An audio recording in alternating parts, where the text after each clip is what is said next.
Reading to your grandchildren or your children or your nephews or your nieces, the important sproglet in your life, is a really lovely thing to do. It's a really wonderful bonding exercise.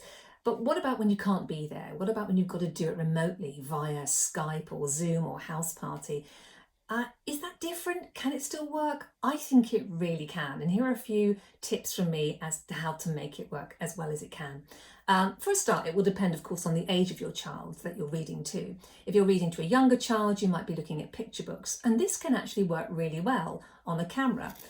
For example, you can have a look at this one here, The Dinosaur Who Lost Her Voice by the wonderful Julie Ballard, illustrated by the equally wonderful Francesca Gambatisa. You can see how vivid and wonderful that looks on the screen straight away.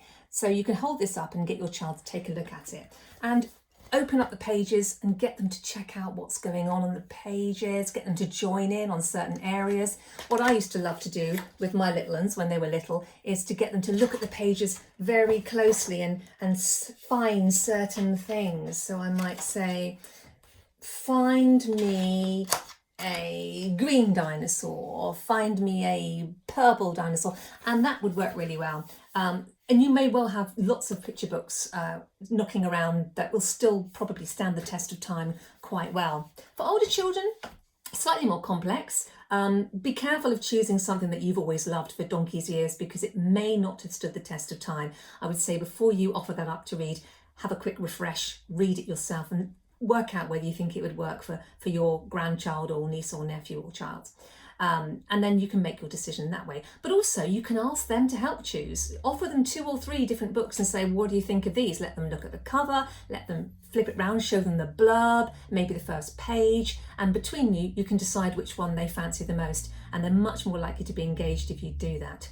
While you're reading to them, don't worry if they're doing something else, because often young people, and actually older people, because I'm the same, like to do something with their hands while they're listening. It's quite a nice idea to see if you can get them to draw while you're reading, maybe draw what they can hear.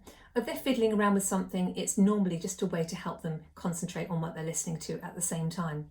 Another thing I like to do to engage on a whole other level when I'm reading, certainly when I'm reading to somebody remotely, is to use some other senses. And the best one is the sense of eating things. So there are lots of stories for young people that feature food. I mean, think of all those midnight feasts in the Enid Blyton books. And there's lots of stuff that you can use here. So if you can surreptitiously see that some of those things to eat are available at the other end, you can possibly post them there yourself, or you can get the parents concerned to squirrel away something in a corner for this moment. This can work really well.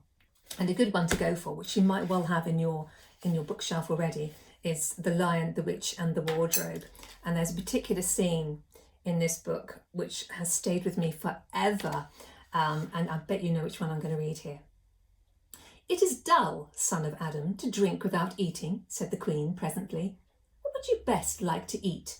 "Turkish delight, please, your Majesty," said Edmund.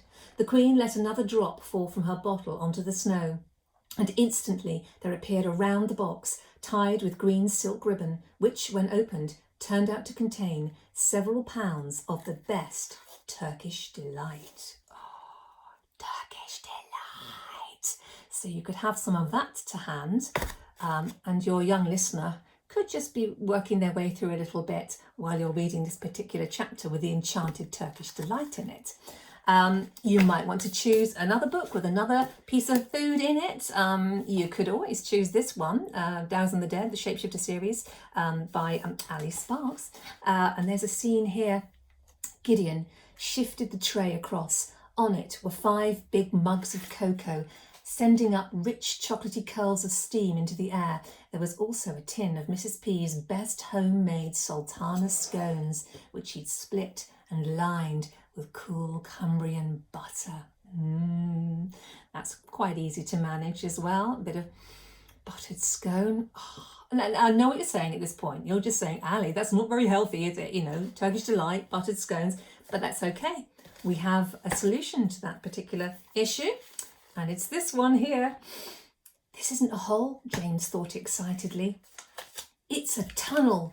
The tunnel was damp and murky, and all around him there was the curious bittersweet smell of fresh peach. The floor was soggy under his knees, the walls were wet and sticky, and peach juice was dripping from the ceiling. James opened his mouth and caught some of it on his tongue.